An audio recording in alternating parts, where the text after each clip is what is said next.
Hi friends, तुमच्या सर्वांचं स्वाद रेसिपीमध्ये अगदी खूप खूप मनापासून स्वागत करते। आपण जेव्हा उडपी हॉटेलमध्ये जातो, रेस्टॉरंटमध्ये जातो आणि डोसा मागवतो आणि तो डोसा एकदम क्रिस्पी कुरकुरीत असतो, मग त्यावेळेला आपल्या मनात येतं की असा डोसा माझा का बरं बनत नाही। सो डोंट वरी, आता आपला डोसा असाच बनणार आहे। मी खूप सारे टिप्स आणि ट्रिक्स घेऊन आले आहे। सोबत एक महत्वाचा त्यामध्ये एक आपण घटक वापरणार आहोत। तो काय आहे तो व्हिडिओ तुम्हाला बघेल तसं कळेलच। सोबत मी एक बाउल घेतलाय। बाउलमध्ये 2 वाट्या रेशनिंगचे तांदूळ घ्यायचे आणि 1 वाटी साधा तांदूळ घ्यायचा जो चिकट नसतो तो, आणि त्याच वाटीने उडदाची डाळ घ्यायची आणि अगदी चिमूटभर मेथ्या घ्यायच्या। तर मेथ्या घालत असताना खूप केअरफुली घालायच्या, जास्त होऊ नयेत, नाहीतर आपला डोसा कडू होऊ शकतो। आता आपण यामध्ये पोह्याचा उपयोग नाही केला, कारण आपल्याला कुरकुरीत डोसा हवा आहे। आपण ज्यावेळेला इडली करतो त्यावेळेला पोहे वापरायचे, जेणेकरून आपली जी इडली आहे ती खूप वेळपर्यंत किंवा दिवसभर स्मूथ राहायला मदत होते। आता हे तांदूळ स्वच्छ धुवून घेतले की आपण याला 8 ते 9 तास असंच भिजवून ठेवायचं आहे, रात्रभर किंवा दिवसभर जसं तुम्हाला ॲडजस्ट होईल तसं। आता 8 ते 9 तासानंतर आपले छान असे तांदूळ फुललेले आहेत, तुम्ही बघू शकता। आता ह्याची स्मूथ अशी पेस्ट करायची आहे। यामध्ये तांदळाचा कण, डाळीचा कण बिलकुल राहता कामा नये, ह्याची दक्षता घ्यायची। आणि जे पाणी आपलं आहे तांदूळ भिजलेलं तेच पाणी त्यामध्ये वापरायचं आहे आणि एकदम स्मूथ अशी ह्याची पेस्ट तयार करून घेऊया। आता मी तुम्हाला दाखवते। डब्बा घेतलाय मी, आवर्जून डब्याचा वापर करते। थंडीचे दिवस आहेत त्यामुळे हीट निर्माण होण्यास मदत होते। आता हे बॅटर ओतूया आणि याच पद्धतीने सर्व डाळ आणि तांदूळ आपण छान असे बारीक करून घेऊ। जर प्रथमच तुम्ही माझे व्हिडिओ पाहत असाल तर चॅनलला सबस्क्राइब करायचं आहे, जेणेकरून जे मी असे नवनवीन रेसिपी टाकत असते त्याचं नोटिफिकेशन सर्वात प्रथम तुम्हाला मिळेल। आता आपण एक काम करायचं आहे, हे जे पीठ आहे ते आपल्या हाताने फेटून घ्यायचं आहे। हातानेच का बरं, पळीने सुद्धा फेटू शकतो, पण आपल्या हातामध्ये हीट असते आणि त्यामुळे आपलं पीठ गरमाहट निर्माण होते आपल्या पिठामध्ये आणि पीठ फुलायला, फर्मेट व्हायला मदत होते। हे एक सायंटिफिक कारण आहे। सो हातानेच ही प्रोसेस करायची आहे। त्यानंतर चवीपुरतं मीठ घालायचं आणि हे पुन्हा आपण 8 ते 9 तास असंच बाजूला ठेवून द्यायचं। आता एक आपण लक्षात ठेवायचं की ही जिथं गरम वातावरण असेल किंवा तुमच्याकडे ओव्हन असेल किंवा तुम्ही स्वयंपाक करत असाल ते शेजारी ठेवायचं, जेणेकरून ती थोडीशी हलकी हलकी जी हीट असते ना, त्यामुळे आपलं हे पीठ खूप छान फर्मेंट होतं। आता 8 ते 9 तास झालेले आहेत। आता आपण पीठ बघण्यापूर्वी जो त्याचा आपण भाजी करणार आहोत, जो मसाला करणार आहोत ते पाहूयात। तर कढईमध्ये तेल घातलेलं आहे। तेल छान असं गरम झालं की त्यामध्ये मोहरी घालायची।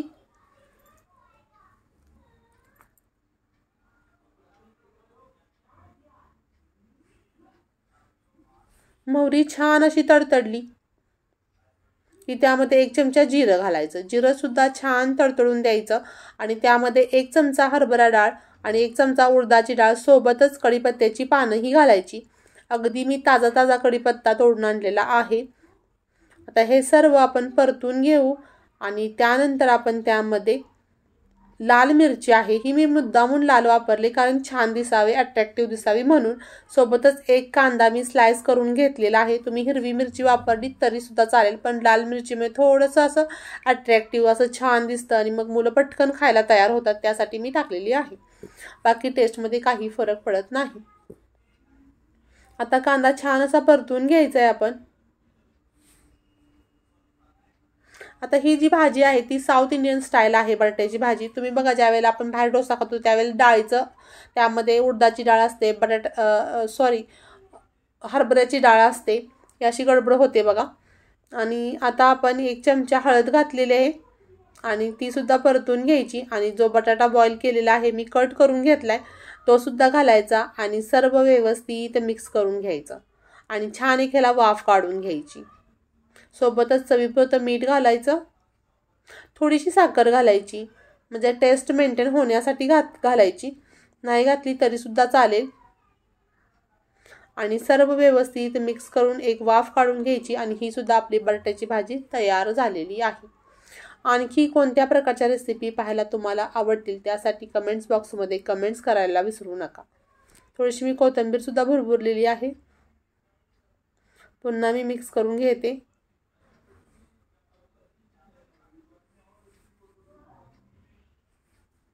आता हे बाजूला ठेवून देऊ आणि पीठ बघूया आपलं कसं झालंय ते. आता मी डब्याची हाईट जास्त आहे तर मी तुम्हाला कॅमेरा जवळ नेऊन दाखवते. किती हलकं फुलकं आपलं असं पीठ तयार झालेलं आहे. आता एक महत्त्वाची वस्तू आपण घटक जे ह्यामध्ये वापरणार आहोत तो म्हणजे काय आहे, इडलीचा रवा आहे. हा इडलीचा रवा आपण घालायचा, त्यामुळे खूप क्रिस्पी असा आपला डोसा बराच वेळ राहतो. आता हे सर्व व्यवस्थित मिक्स करून घ्यायचं. तुम्ही हे पीठ 4 ते 5 दिवस फ्रीजमध्ये स्टोअर करून सुद्धा ठेवू शकता. किती हलकं झालंय बघा तुम्ही, पीठ इतकं स्मूथ झालंय. असं पीठ झालं की मग डोसे करायला खूप मजा येते. वाव, मस्तच. आता यातलं मी थोडंसं पीठ काढून घेते डोसे करण्यासाठी. अगदी थोडंसं पाणी घातले कारण खूपच घट्ट असं पीठ झालंय आपलं. आणि आता आपण डोसे तयार करून घेऊ. तवा खूप गरम नाही करायचा. जर खूपच गरम झाला असेल तर पाण्याचा शिंतोडा द्यायचा आणि त्याचं टेम्परेचर जे आहे ते कमी करायचं. आणि आपण नेहमीप्रमाणे डोसा करतो तसं आतून बाहेर गोल गोल फिरवत राहायचं आणि पातळसर डोसा करायचा. आणि जास्त एक्स्ट्राचं पीठ आहे ते काढून घ्यायचं कारण आपण अगदी म्हणजे रेस्टॉरंट स्टाईल डोसा एकदम पातळ असा करतोय, त्यामुळे ही प्रोसेस करणं महत्त्वाची आहे. आता तेलाची एक धार सोडायची साईडून आणि ब्राऊन कलरचा आपण हा डोसा भाजून घ्यायचा. थोडंसं तेल,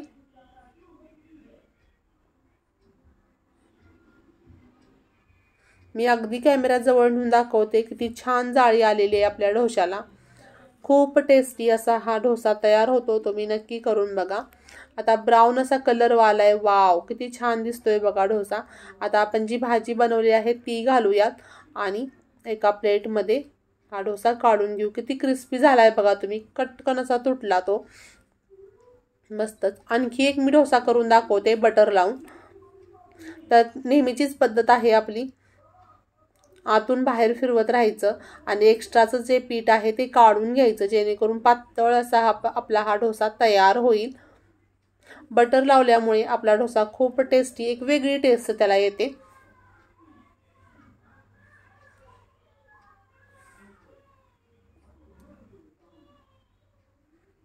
आता हा डोसा आपला भाजला गेलेला आहे आणि हा सुद्धा खूप क्रिस्पी असा झालेला आहे. याच्यावर सुद्धा आपण बटाटे भाजी घालूयात आणि हा पिन आपण प्लेटमध्ये काढून घेऊ. आणि याच पद्धतीने आपले डोसे तयार झालेले आहेत. पुन्हा भेटू अशाच नवनवीन आणि जायकेदार रेसिपी सोबत. तोपर्यंत बाय.